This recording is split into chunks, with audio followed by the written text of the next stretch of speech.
In the last lecture, we used the special example of the moduli stack of elliptic curves as an introduction to the general concept of stack. It actually wasn't the first example that we've seen that was a stack, but it just happened to be a good example for seeing the stackiness of a stack. And there's probably lots more interesting things to say about that special example, but I don't really have time to say them because I want to say stuff about the general concept of stack. And so let me try that right now. So, well, I'd like to relate this concept of stack to some other concepts that we have, such as, for example,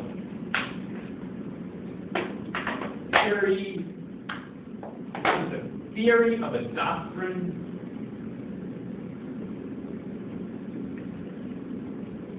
and the concept of object of a two-category.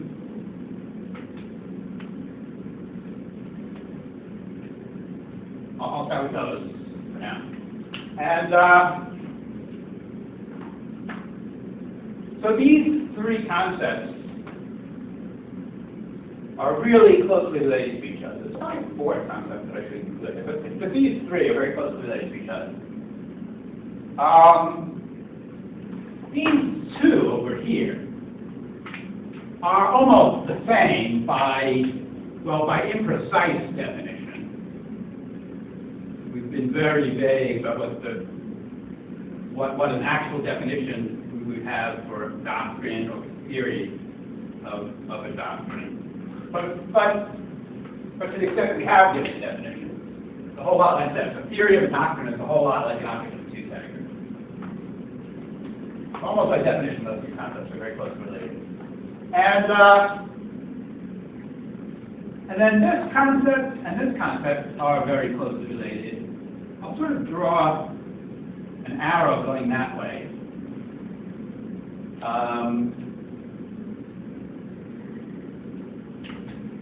Because there's sort of a process that gets you from here to here. A lot of times you sort of like to go against the grain, against the current. And that's a little bit difficult sometimes. Well, it's just not as automatic as going this way. So let me try and say what this process is. This process is basically what we call, roughly speaking, it's a Yoneda embedding process. So the concept of Yoneda embedding, that's a concept from ordinary one-category theory, whereas everything that's going on here is very two-categorical. But still, the concept of Yoneda embedding extends to two-category theory just as nicely, pretty much, as it works in one-category theory. So let me try to just illustrate a little bit about how the Yoneda embedding works for a two-category. So you've got a two-category D. Then there's this Yoneda embedding, the whole Y, and goes into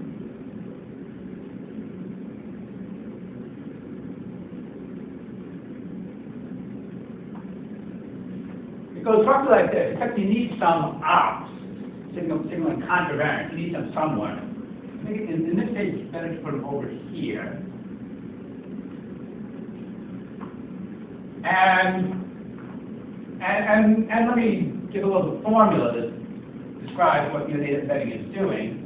So if you have an object T in your two-category D, then it's going to Well, so it's going to a 2 functor from V,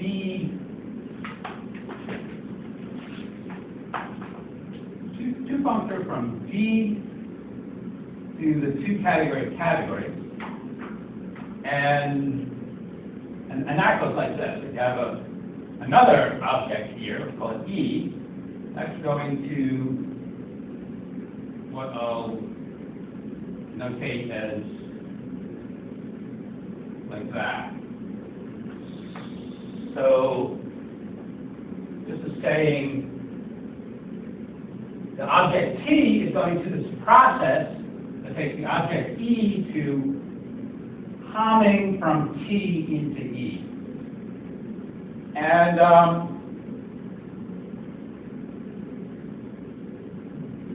roughly speaking, this thing over here is like a stack. It's like, it's not a single category, it's rather a whole bunch of categories parameterized by something. And that's one way of thinking about what a stack is.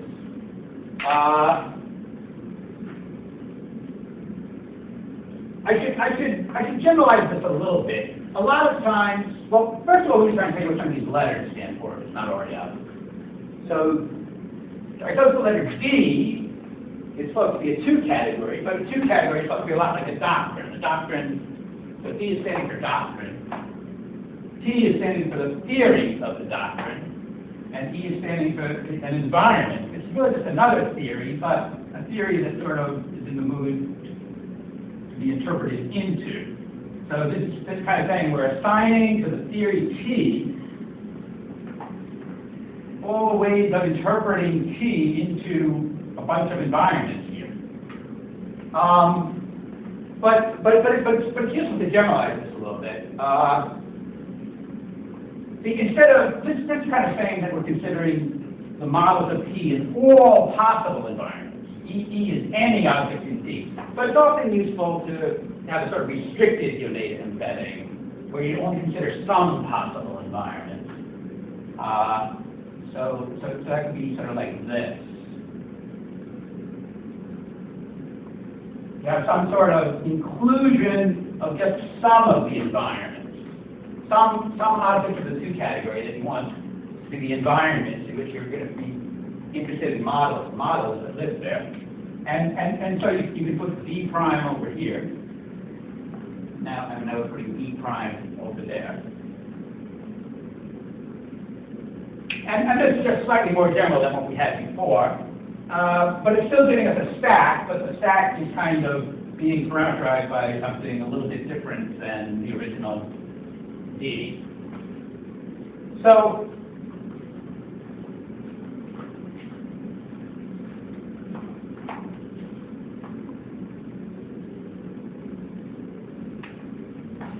this roughly is one way of thinking about what a stack is. Not a single category of models of the theory. It's a whole bunch of categories depending on the environment in which you're interpreting the theory into. And I guess the E is now further over there, but it's still basically the same formula. We're just treating that inclusion there as anonymous. And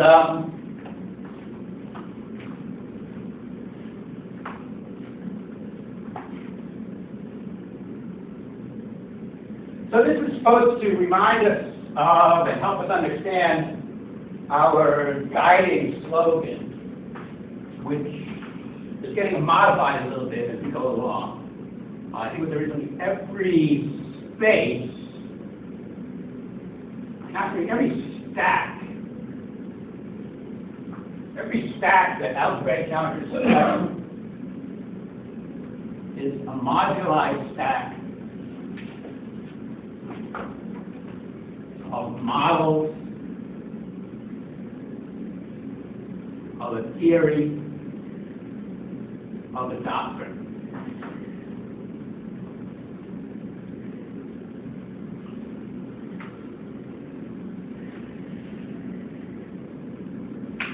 Right, it says space here. Now it says stack. Stack is something fancier than a space. It's a bit categorized compared to a space.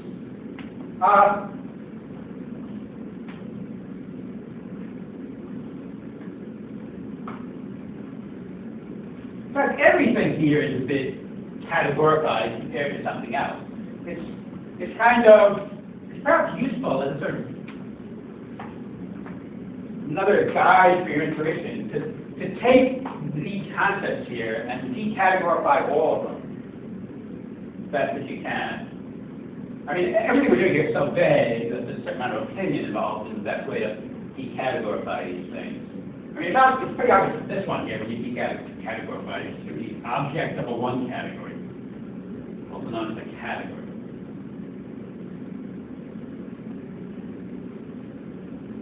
Anybody have a guess about what you would decategorize the concept of stack into?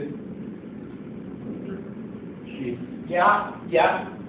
Certainly functor, but she's really a better description of what kind of functor we would be dealing with here.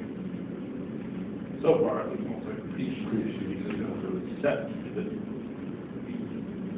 So far, you just that's right. Working with two categories. And this thing up here could also be called a pre-stack, but there are ways that it really becomes a stack, ways that this really becomes a sheet, etc. We're not worried about that much right now. And again, it's like, you need a type of process that goes that way. And what about over here? Anybody have any guesses for how to decategorize the concept of theory of a doctrine? And it's done? Something about the theory? Yeah. That's one possibility. There's one possibility. You're just model of a theory. That's not bad. Yes.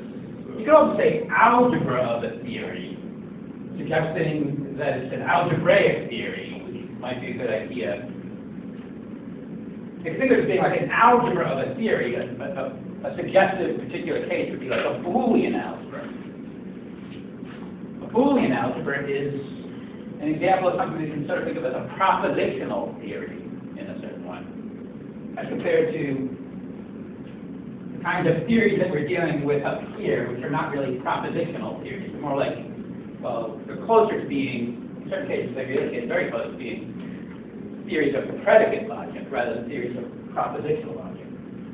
But so down here, if I get something like, I'll just say for now, I'll say algebra of a theory.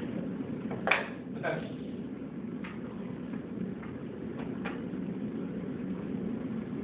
a fairly sloppy analogy. But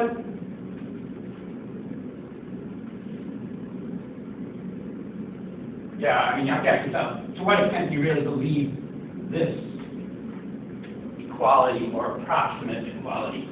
It seems to be saying that any object of a category can be thought of as an algebra of some kind of theory, which, well, okay, I'm not going to worry about the details of this too much right now, but I'm just suggesting that when I say that these concepts are really closely related up here in the two categorical world, I almost want to claim that they're secretly the same concept, but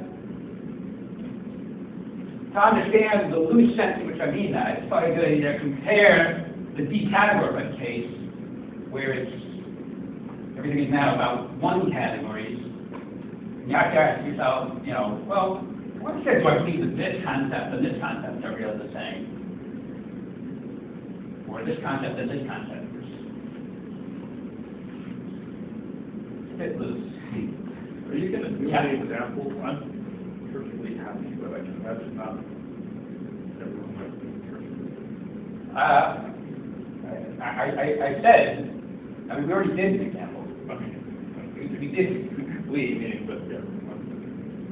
No. We did the example of the moduli stack of elliptic curves, and like I said at the beginning today, it would be great to do more examples, but I just don't have time right now. So, I mean, there may be examples that show up in the process of why? Is there a particular thing that you're begging for?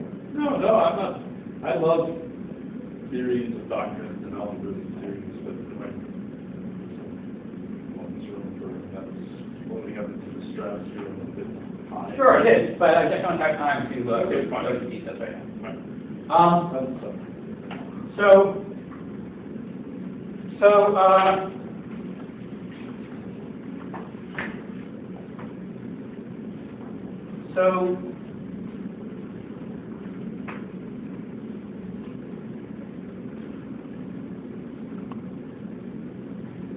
what's going on here, again, is supposed to help you understand our slogan, and it is almost a way of rephrasing our slogan. And I guess the extent to which you believe this, that every stack is a modular, that partially depends on whether people invent new ways to abuse the word stack and make it mean new things that it didn't mean before. But at this point, I'm still willing to defend the claim to some extent.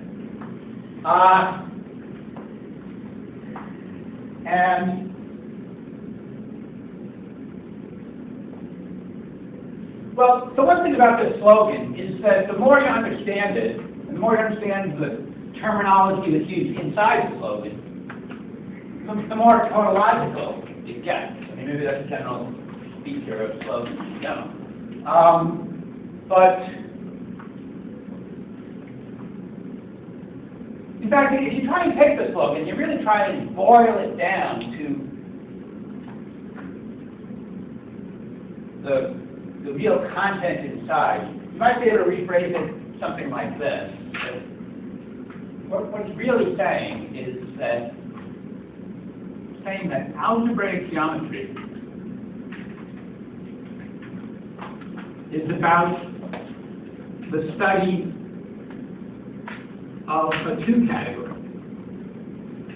or perhaps the study of several different but related two categories, but two categories in contrast to a one category.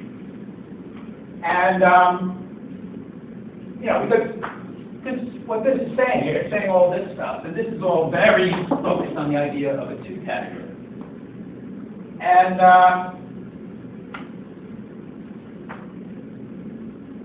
so I think that this is part of the explanation of why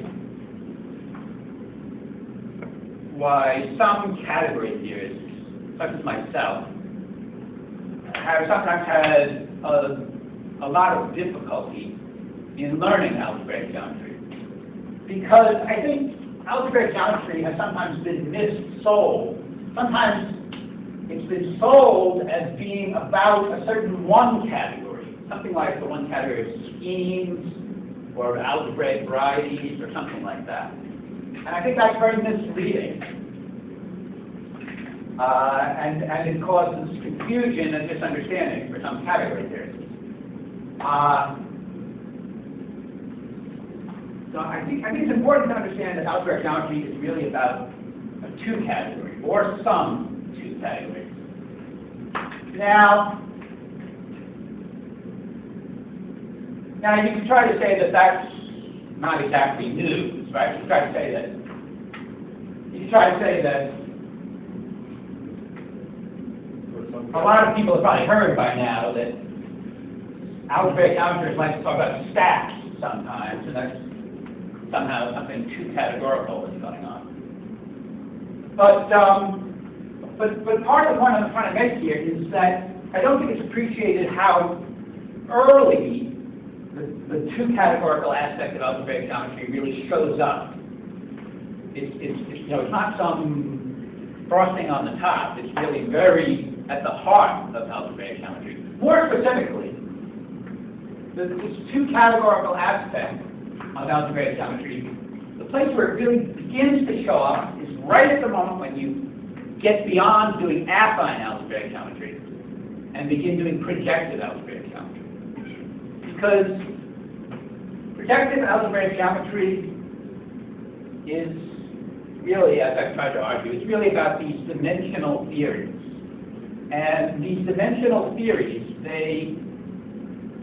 they want to form a two category. They don't want to form a one category. They want to form a two category.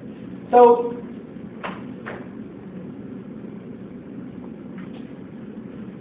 I think I'd probably claim that that the things that algebraic geometers study, if you try to, the kinds of spaces and generalized spaces that they study, if you try to make a one category out of them, try to make a category out of them,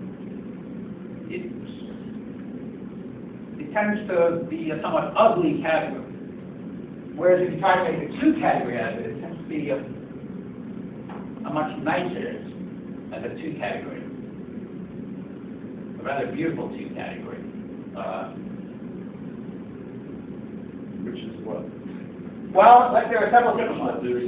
So there's the two category of conventional theories, conventional categories. But that's not the last two categories that we're interested in. Today, we're going to try to look at a bunch of two categories, a bunch of doctrines. We're trying to look at a bunch of doctrines today, not just random doctrines, but ones that are supposed to be very important for algebraic geometry. And we'll also consider the issue of whether there is some better definition of what a doctrine is than just to say that it's something like a two category. So I mean, in general, right, there can be several different ways of trying to learn a concept. You can try to, if you have a definition, that's one way to try to learn the concept. Or another way to try to learn the concept is you have a bunch of examples. But if you don't really have a very good definition, and if you only have one example, then it can be tricky to learn the concept. And that's sort of roughly the situation we've been in. If you have this one example of a doctrine, mostly, that we've been talking about, the doctrine of dimensional analysis, dimensional categories, dimensional theories, very bold. And so today I want to talk about other possible, more specific definitions of what a doctrine is, and I also want to give more examples of doctrines, and hopefully relevant examples, ones that are important in algebraic geometry.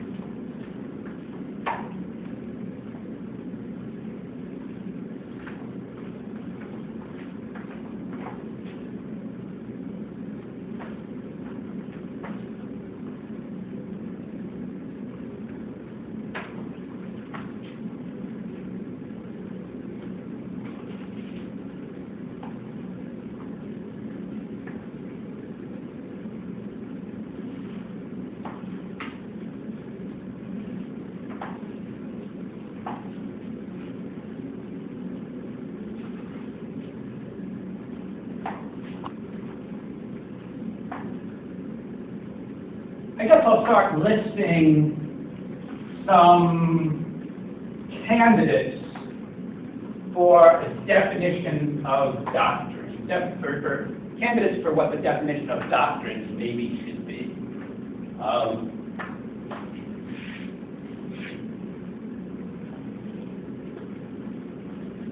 don't remember how many items I have on my list.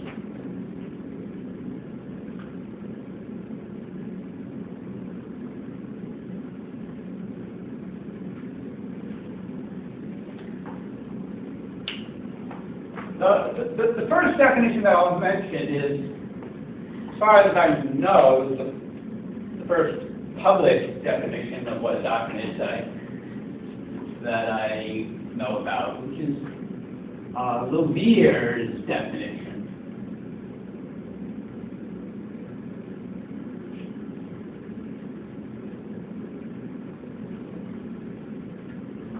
Levier's definition of doctrine.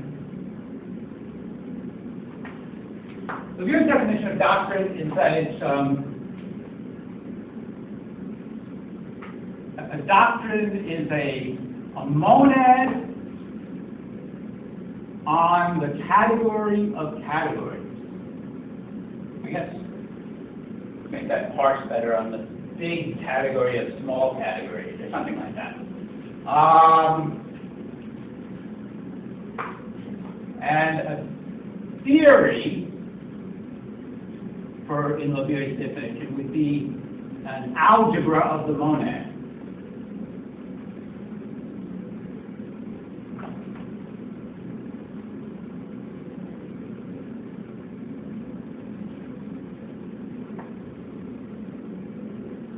So, if you recall, before I read something here, we were talking about like the decategorified version of a theory. And one thing I suggested was a decategorified version of a theory would be an algebra in some sense. I'm just kind of agreeing with that because a monad on the category of sets is a thing that has algebras. But if you're dealing with a monad on the category of categories, then you're dealing with some sort of categorified algebras. So these are some sort of categorified algebras. So this is really just the converse of what we were saying before about how a decategorified version of the concept of theory is some concept of algebra.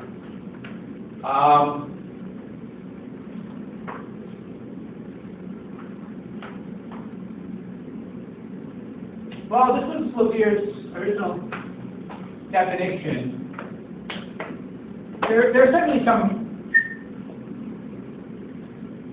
There are some minor ways that you could tweak this definition. And that's what I mean by one prime. So there are various tweaks of Lebier's definition. For example, I mean, this is the monad on the one category of categories, but it might be better to think about this being a two category of categories. And there are some modifications of this definition that take that into account. Then, but it sort of suggests that there were certain ways people weren't completely happy with this definition. Not sure to what extent that's really true, but I mean, in fact, they were trying to tweak it in various ways. Definition number 2 that I'll list here is Beck's definition of a doctrine. And I don't really know what Beck's definition of a doctrine is, because I didn't even know that Beck had a definition until very recently, where I read something that Lebier said.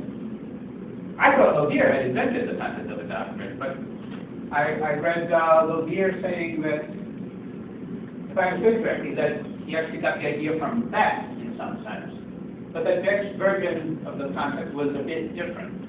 So I'd be very interested to find out exactly what Beck's definition of a doctrine was, if he did have a precise one. If he does have a precise one,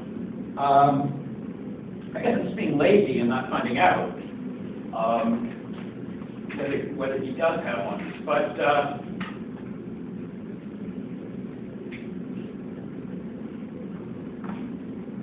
one reason I'm curious about what his definition is again, I have certain dissatisfactions with Lebier's definition. So I wonder whether Beck's definition might be better for my purposes. I don't know. The third definition that I'll list is the one that we've sort of been using so far, the stopgap definition, which says that, you know, a doctrine is a two category, and a theory is an object in that two category.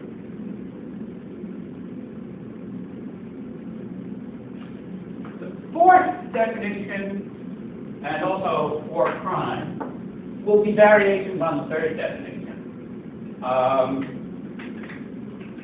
The fourth one would be, these next two definitions are they're pretty vague. 4 would be something like, a doctrine is something like a two-category, it's a two-category whose objects, which are the theories, are sketchable in some sense.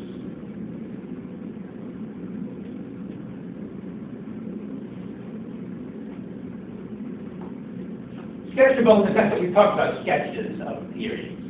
So it's just, again, I don't know exactly how to formalize this idea, but it just means some two category, which is a good way of drawing what the objects are. So that gives you a way of drawing theories like on paper or something like that. And the companion to this definition is another definition. So this definition is sort of like for people who like pictures, right? Sketches sort of like a picture or something like that. But there are other people who like, instead of pictures, they like things in writing, kind of. So the sketchable definition, that kind of says two categories whose objects can be depicted in pictorial form of some kind, diagrammatic form of some kind. The companion to that would be, for people who like things in writing, would be a two category whose objects can be depicted in some sort of syntactic written form. And another way of phrasing that is to say the doctrine is sort of a kind of logic.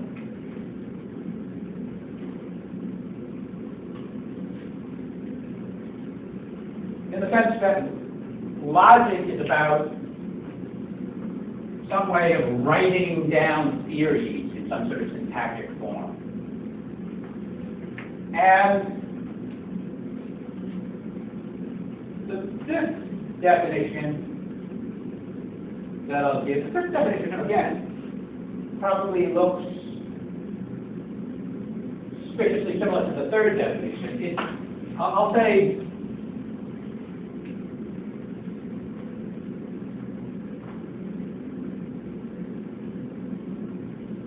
this definition is that doctrine is equal to an object of the three categories where you take two categories of the objects and you take adjunctions as the morphisms.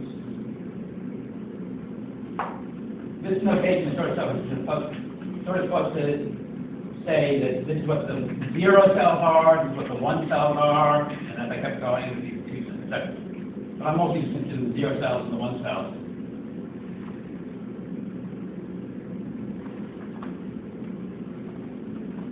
So I mean, when I say this thing,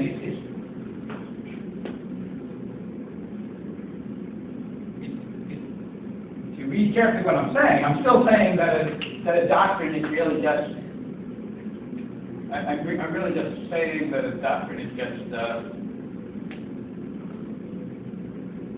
a two category stuff. But somehow I'm saying that the doctrine is a two category, but that's very interesting. Consider not just arbitrary two functors between the two categories, but for purposes of thinking about doctrine, it's very interesting to consider the adjunctions, the adjoint pairs of two functors between the two categories. Now, hopefully we'll say more about that today, why that's interesting. Sixth definition, sixth candidate for a definition that I want to mention, these are all very vague, most of them are very vague, is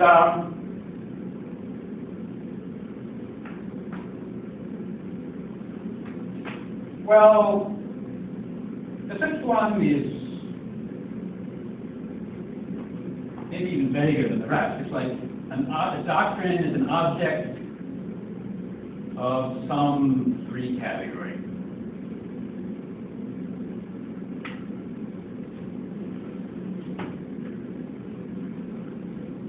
There's probably some problems with this definition. There's probably problems with all these definitions. But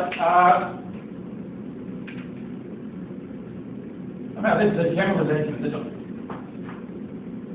The sixth definition, it's almost like giving up and admitting that you really didn't make up your mind. But I guess it depends on whether you're saying whether you're leaving this open forever, undecided forever, which three categories, or maybe you're suggesting that you will make up your mind at some point, or else you're saying that no, you shouldn't make up your mind. Allow all.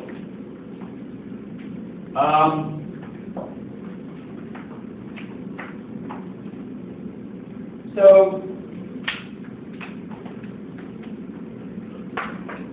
well, okay. that's about as precise as I'm going to get for now, as far as definitions of what a doctrine can be. But now I'm going to try and get some examples of doctrines. So maybe this will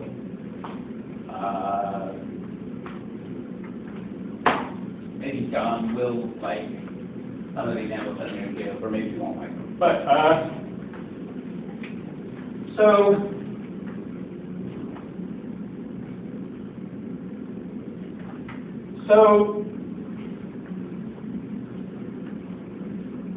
Like I say, the examples of doctrines that I want to give now, they're supposed to be relevant to our story of algebraic geometry.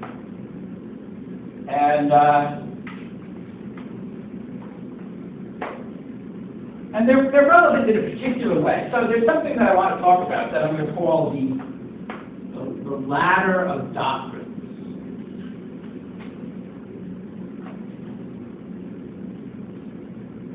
So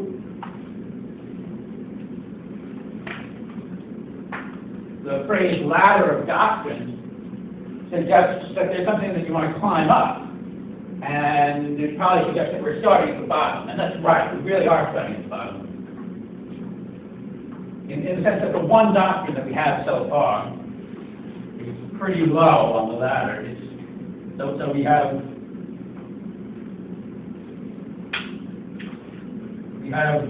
our doctrine where the theories are the dimensional theories.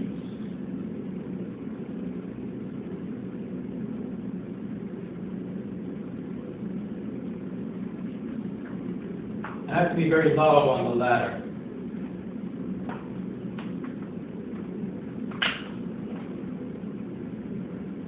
And then we're going to try and climb up the ladder. And we're going to try and give good reasons why we want to climb up the ladder.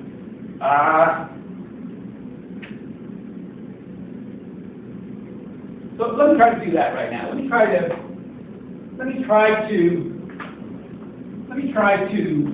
give some motivation for why, for what we mean by climbing up the ladder, and for why we might want to climb up the ladder. So I'll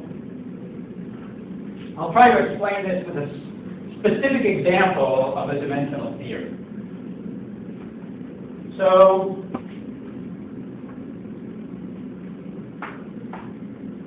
I'll sketch the theory. It's one of the theories we've seen before. You can find using a lot of the same examples over and over again. So I'll sketch the theory over here. So I want the theory that moduli stack is basically something like projected end space. So moduli stack in this case is a little bit overblown because for the most part you can get away with thinking of it just a moduli space. Projected end space is space. And our theory for that, if I remember correctly, is a very simple theory. It's the theory of a line object, one line object L, equipped with a map, equipped with a linear embedding into n plus one dimensional, standard n plus one dimensional space.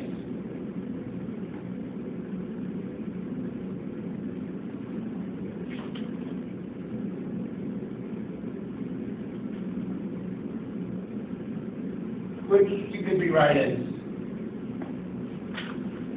right, if you map into this direct sum, it's also, the direct sum is also a Cartesian product.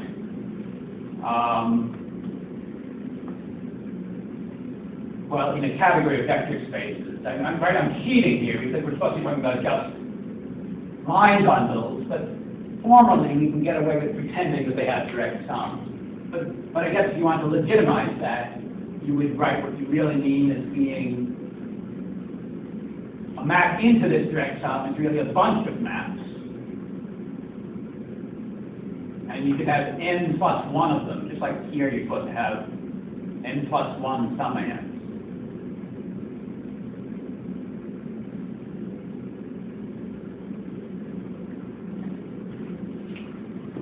And this is a dimensional theory. And it's supposed to correspond to projective n space.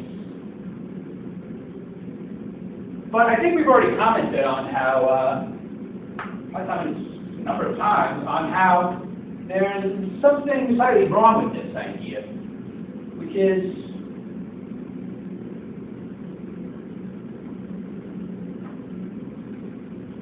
slightly wrong with this idea.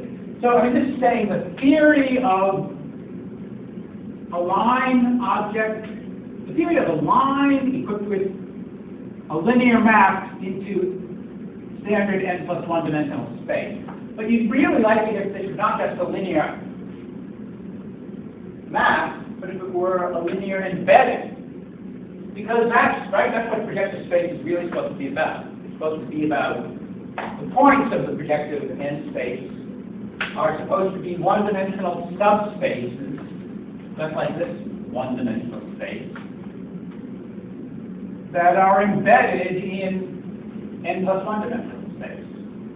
So, you know, we just like to be able to say that this is an embedded, which is sort of, it's like we want to be able to say something like that.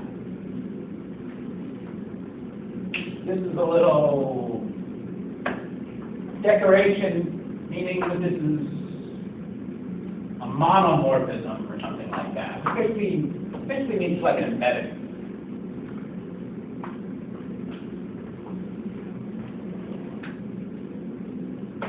We'd like to be able to say this, but we can't say this in the doctrine that we've set up, the doctrine of dimensional theories. There's just nothing in the language. There's nothing in the way you sketch the theories. I mean, you're not allowed to do that in this doctrine. There's no meaning attached. In the doctrine of dimensional theories, there's no meaning. The way we set it up so far, there's no meaning attached to putting some sort of decoration there. So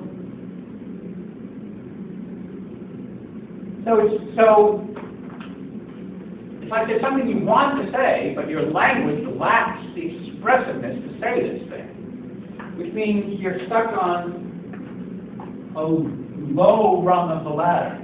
As we climb up the ladder, we'll get more expressive doctrines, where you can say more powerful languages, where you can say more things.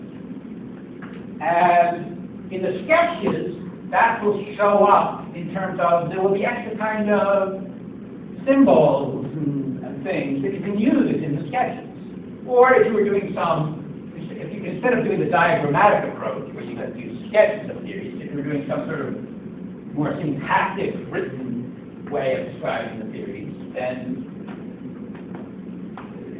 again, it would be like your language is becoming more expressive. You have more symbols or something that you can use that mean lots of different kinds of things. And in that sort of written version, it's really very much like a language, whereas this is some kind of, what's a fancy word for pictogram? Pictogram? Okay. So,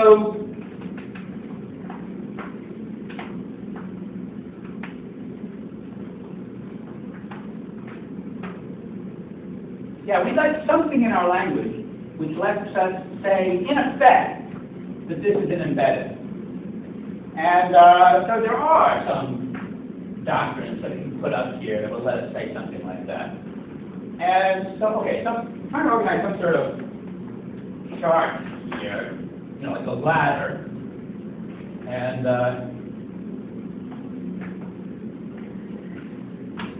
I'm sure exactly how many rungs of we want on this ladder. I'll try to put a couple of them in there, at least.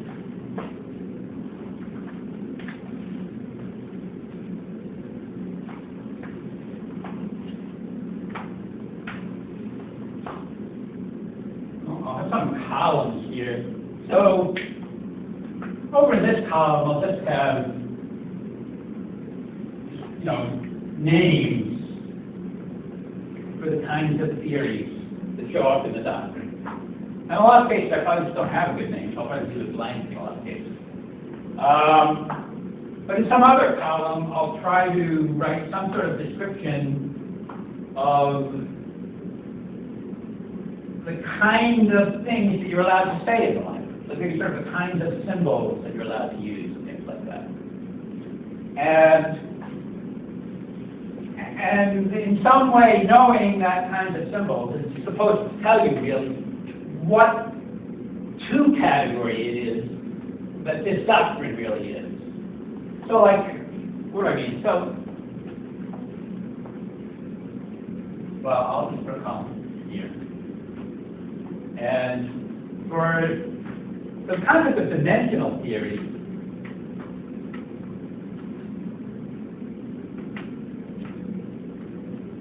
one of the really important things about dimensional theory is that in the sketches you can use tensor product. We didn't actually use that yet, is that right? We used what, which is close relative. Oh, okay, yeah. So there was no letter tensor product. Yeah, if I really write down all the things that you're allowed to use, it could be annoying listing them all.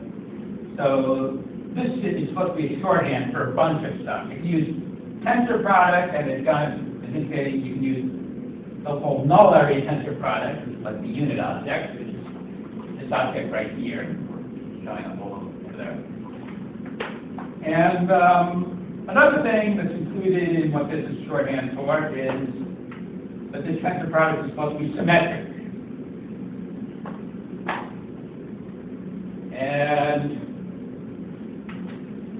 so I'm being sloppy here in sort of indicating what is the things that you're allowed to include in the sketches.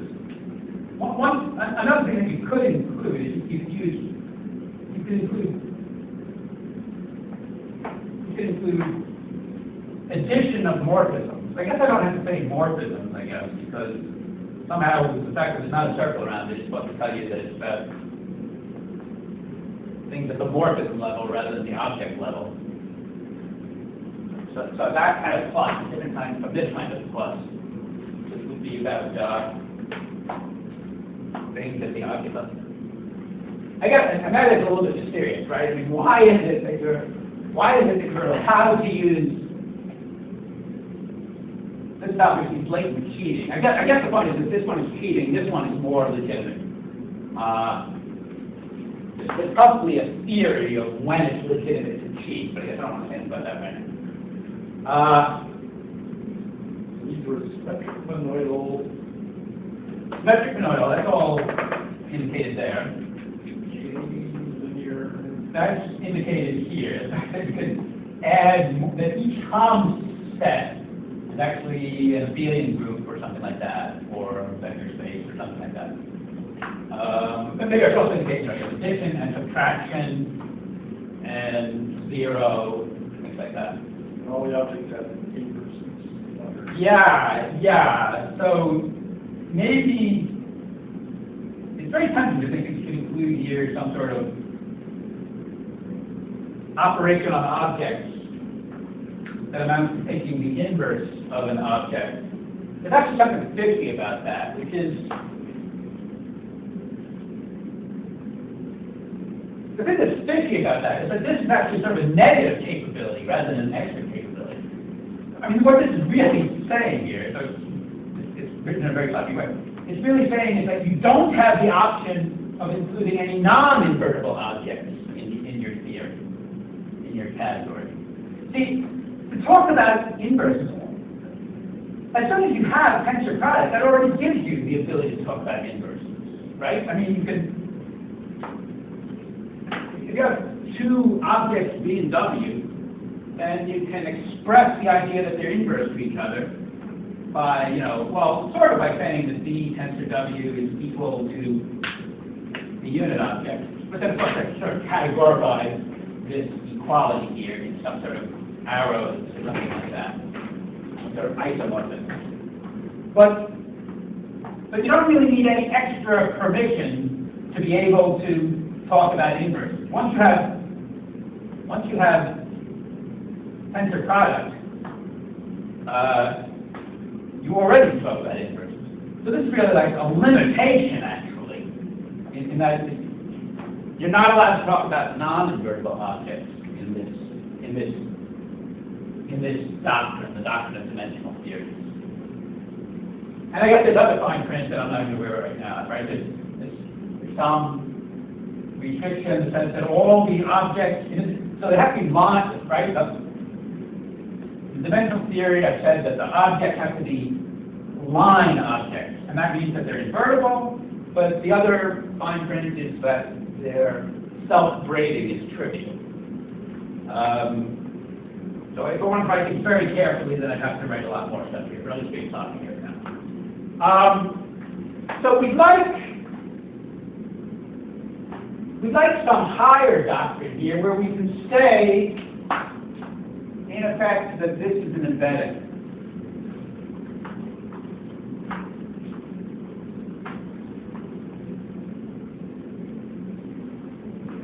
I want to be able to say that that's an embedding. And on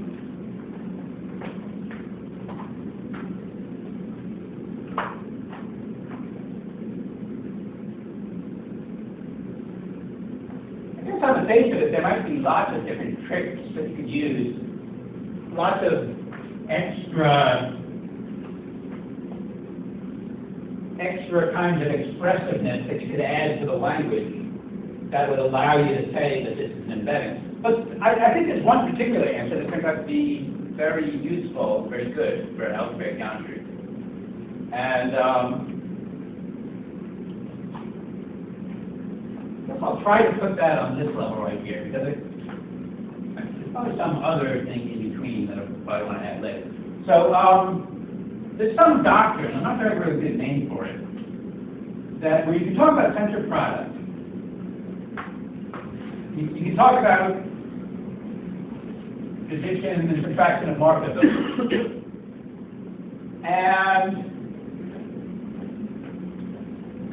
And you're not required to only talk about invertible objects. So this limitation is gone. So this is supposed to be a ladder. This is supposed to be more powerful. So, mostly the things that are down here are supposed to appear up here, except that this one doesn't appear because this really doesn't belong here. This is a limitation, a negative thing. So there can be more stuff here, more things you can say in this doctrine. And so one of the more things that you can say is you can say direct sum of objects, which I guess hints that when we were cheating here, we were somehow secretly appealing to some higher doctrine, probably. But there's a long story about that. You can use direct sum of objects. And you can also use co-kernel.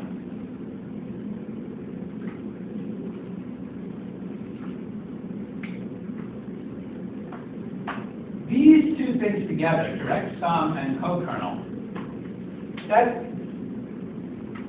I guess that amounts to being able to take what's called finite colimits. Does that seem right, John? More or less?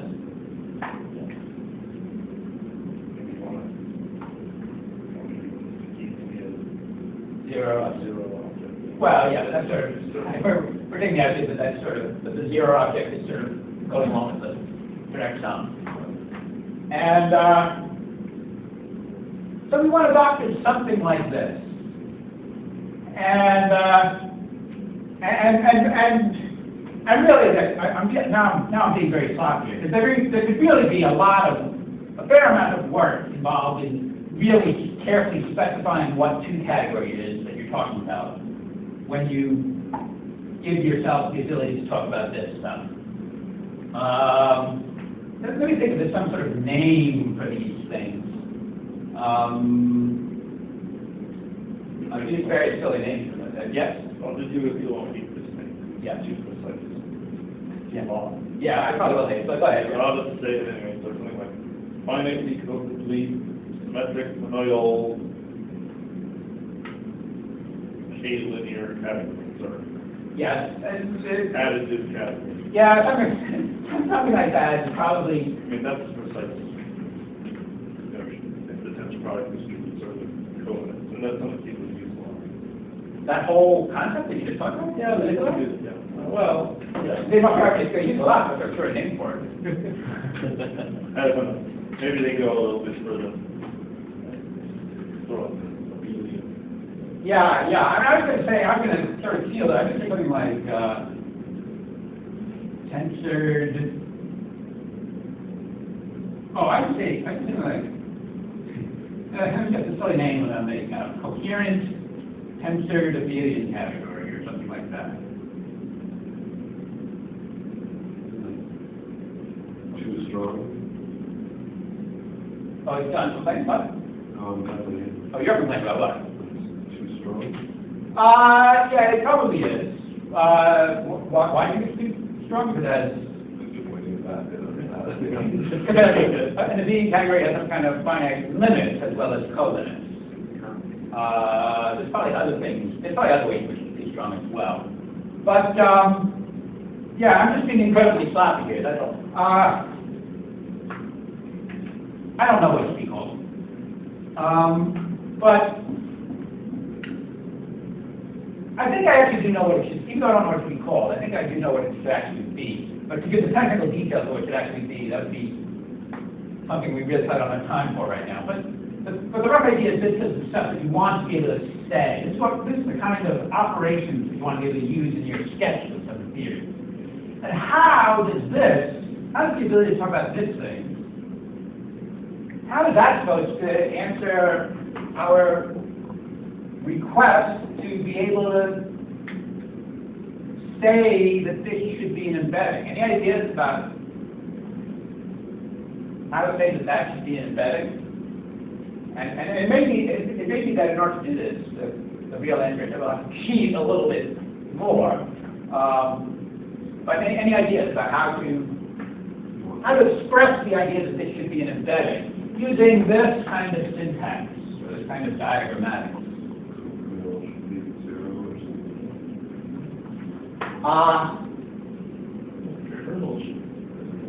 Well, but you're both very much on the right track. So Don is suggesting that the kernel of it should be 0.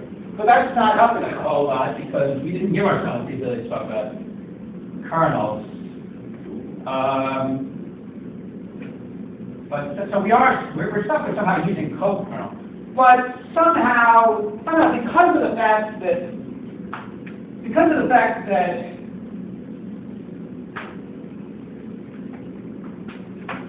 see, maybe now that we're eliminating the restriction that all objects are automatically invertible, maybe we have to explicitly include an inverse object up here. So we should put that in the theory somewhere. We should say, you know, if you have L inverse exists or something like that. That's a sloppy way of saying it, but.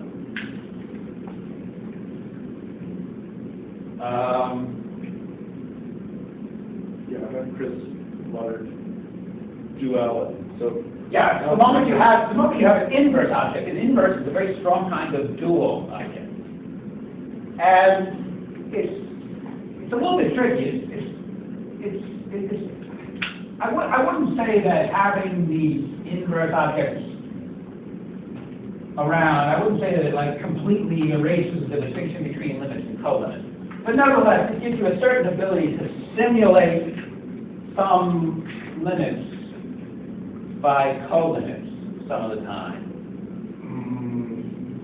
Sort of. and that's what we can do here. We have to sort of dualize this situation using inverse as a way of dualizing. So I mean, this is a one-dimensional object. This is an invertible object, and this is the unit object, which is also invertible. I mean, it's its own inverse. So you can just sort of dualize. Right. Nice to be able to say that the kernel of this map is is 0. So basically dualizing, you'd like me to say that the co-kernel of the dual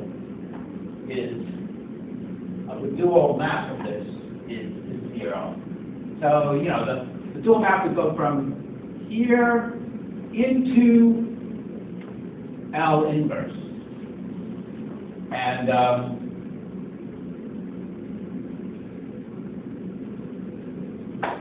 so basically that's something that you can say in this doctrine. So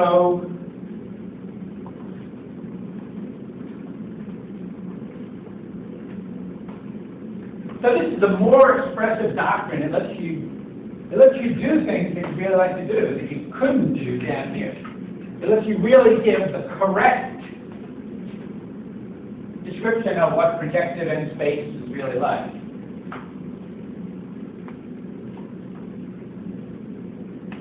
And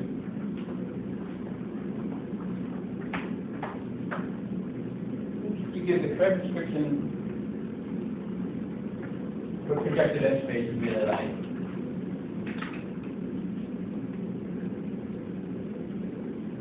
But there's a trade-off, right? The trade-off is that you can say more, but that the whole situation is becoming more complicated. Or you say fewer people understand. Something like that. Yeah. Your environment is what you say. Yeah, that's true, right. There's this duality between greater expressiveness and greater generality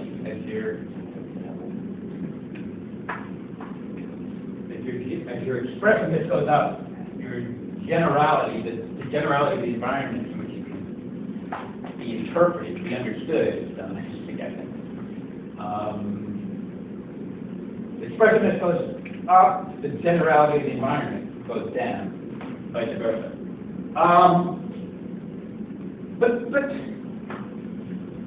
somehow I think maybe it's secretly the same thing that John's saying, but I'm thinking of it in a slightly different way, intuitively at least. That, see, in some sense, the ability to use these constructs in your diagrammatics, in your sketches, in your syntax, the ability to use the constructs obligates you to include the constructs, include things constructed by these constructs as formal objects in your theory. So your theory gets more complicated. You have to, you know, a dimensional theory is an amazingly simple thing. It's a category, it's a theory, but it's amazingly simple. Very often, the whole collection of all the objects in the category is just like a single sequence of objects. I guess a bi-infinite sequence. If I give a Z-graded commutative algebra, that's a dimensional theory with just a single bi-infinite sequence of objects. That's an amazingly simple thing compared to, you know, there are a lot of categories that have much more complicated collections of objects. One of the nice things about being at the bottom of the ladder is that the theories are incredibly simple. And again, that's in fact, that's a big motivation of our whole approach to algebraic geometry. There are some really fancy doctrines here at the top that people talk about, like toposes, or even this doctrine, which is secretly the doctrine, at this level, it's something called coherent sheaves lives. But in contrast, this doctrine down here is incredibly simple.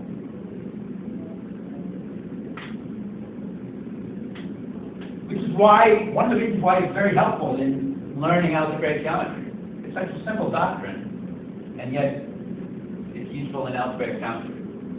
So it's a good starting point for climbing up the ladder to the more complicated, more expressive doctrines. And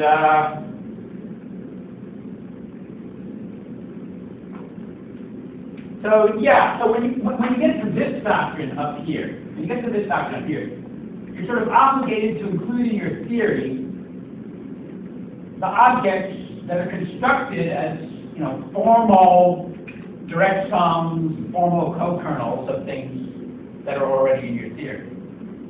That's how you get the coherent sheaves. The coherent sheaves, see down here you have the line bundles, the dimensions, the line bundles, the one-dimensional objects.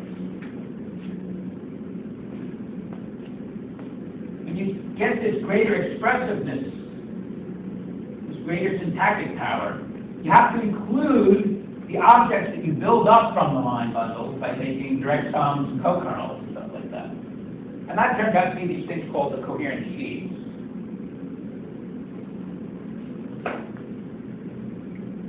So that's supposed to be a good thing to know, to understand. I mean, because I always found these coherent sheaves, I always found them rather mysterious. But now I think that they're actually kind of nice if you understand what they're doing from this point of view. In other words, the coherent sheaves are just what you get if you start out with just knowing about the line bundles. That's what lives down at the doctrines of the dimensional theory. You just have the line bundles.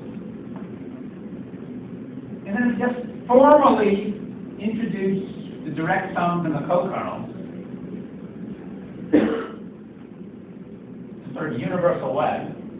That gives you what's called the coherent sheaves. Now, even that name, coherent sheaves, probably conceals like a big, long story about how coherent sheaves are defined in, algebraic geometry books or whatever. So category theorists like myself, I think I prefer this story. But there's an extra twist in the story, which we've already alluded to here. You don't just quite formally add the direct sums and the co-kernels. Instead, you do what Alex was suggesting, which was you universally adjoin the direct sums and the co-kernels, but with the requirement that you sort of force the dual of this thing to have trivial co-kernels, which is something you're allowed to do in this doctrine because we talk about co-kernels. Now you're talking about that specific theory of the doctrine. I'm talking about this specific theory, but I'm also talking about a whole bunch of theories like this. There are a whole bunch of theories of this doctrine, all the ones that give you projective varieties. We all suffer from, you can argue about whether they're suffering or whether it's actually good, but they all suffer from this peculiarity that there's an extra point in the projective variety, there's an extra point in the moduli stack that makes it different. So again, algebraic geometers have a name for this. There's a certain ideal that shows up. Ideals are sort of like points. There's a certain ideal that shows up in a certain place. Algebraic geometers don't really want that ideal because it's this extra point of the moduli stack. And algebraic geometers just call this extra ideal, they call it the irrelevant ideal. They don't want it. I think it's actually arguable as to whether you really want it, but I'll go along with them for now. And there's a specific way, if you go to this doctrine, the doctrine which is the level at which the coherent sheaves live, there's a specific way requiring the dual of this to have trivial co-kernel that actually accomplishes what the algebraic geometers want. It gets rid of the irrelevant point in the moduli stack. And now projective end space really does look like projective end space.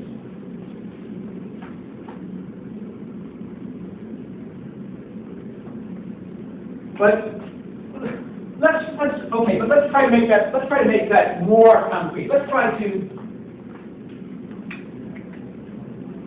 I'm going to try to very informally convince us that the description that we've just given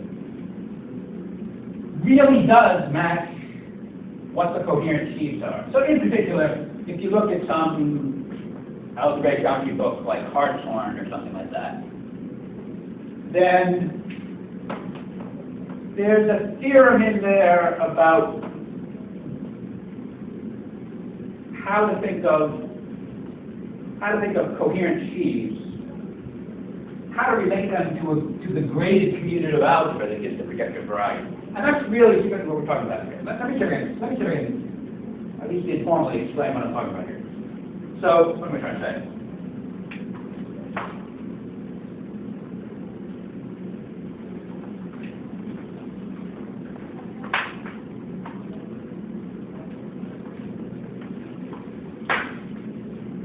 Well, the way that we've suggested that you're going to get the coherent sheaves is by starting with the line bundles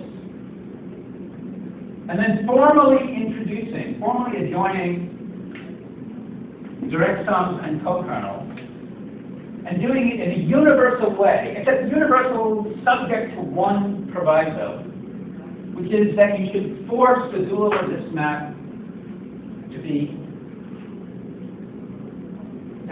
have trivial co-kernels. And let's now try to rephrase what we just said.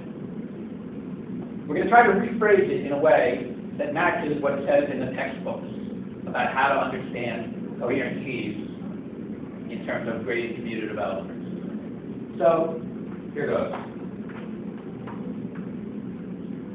So,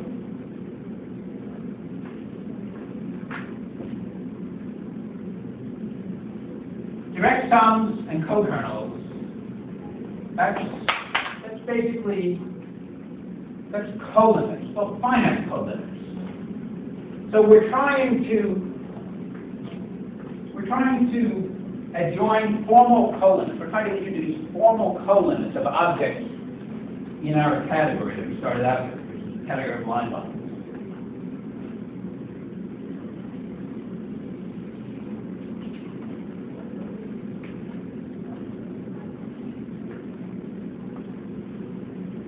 And we'll have to skip a lot of details here. And well, we'll skip a lot of details here. The basic idea is that when you pass from a ring to its module category, what you're doing is you're formally adjoining colimits.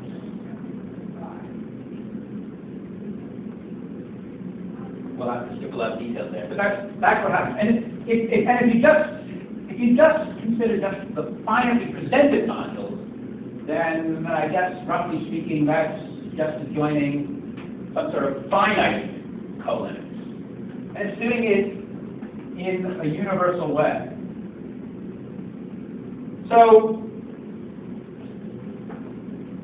in this case where we're dealing with graded commutative algebras, which are the things that correspond to dimensional theories, you can think about it. What it turns out to be when you formally adjoin colimits to a dimensional category, which you think of as a graded commutative algebra, what you're really doing is you're taking the graded modules of your graded commutative category.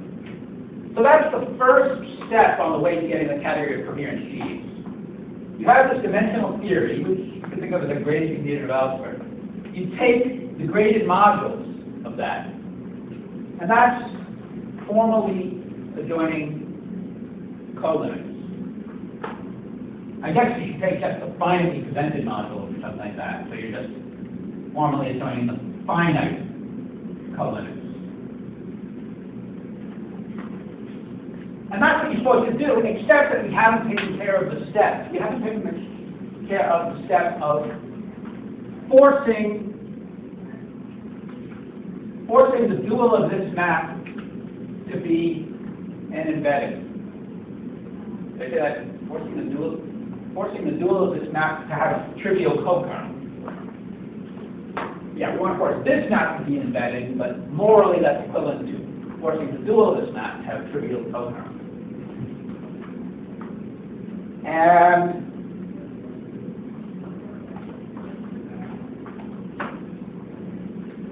And that extra step is a modification that you actually have to, perform in order to get the correct answer, in order to get the coherent sheet.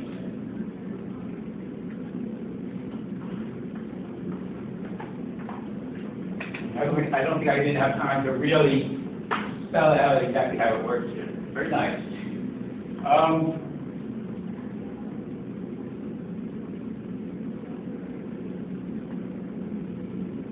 It has to do with modding out by something called a Sayre subcategory, which turned out to be very analogous to the Sayre subcategory, particularly the kind of Sayre subcategory that you deal with in this context, turned out to be very analogous to something called a growth-deep topology, which is something that you use when you're at sort of even higher doctrine here, which involves toposes.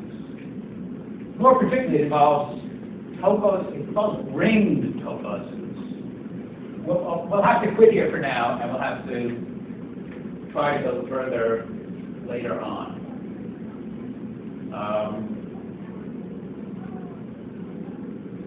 I guess I'm sort of out of time right now.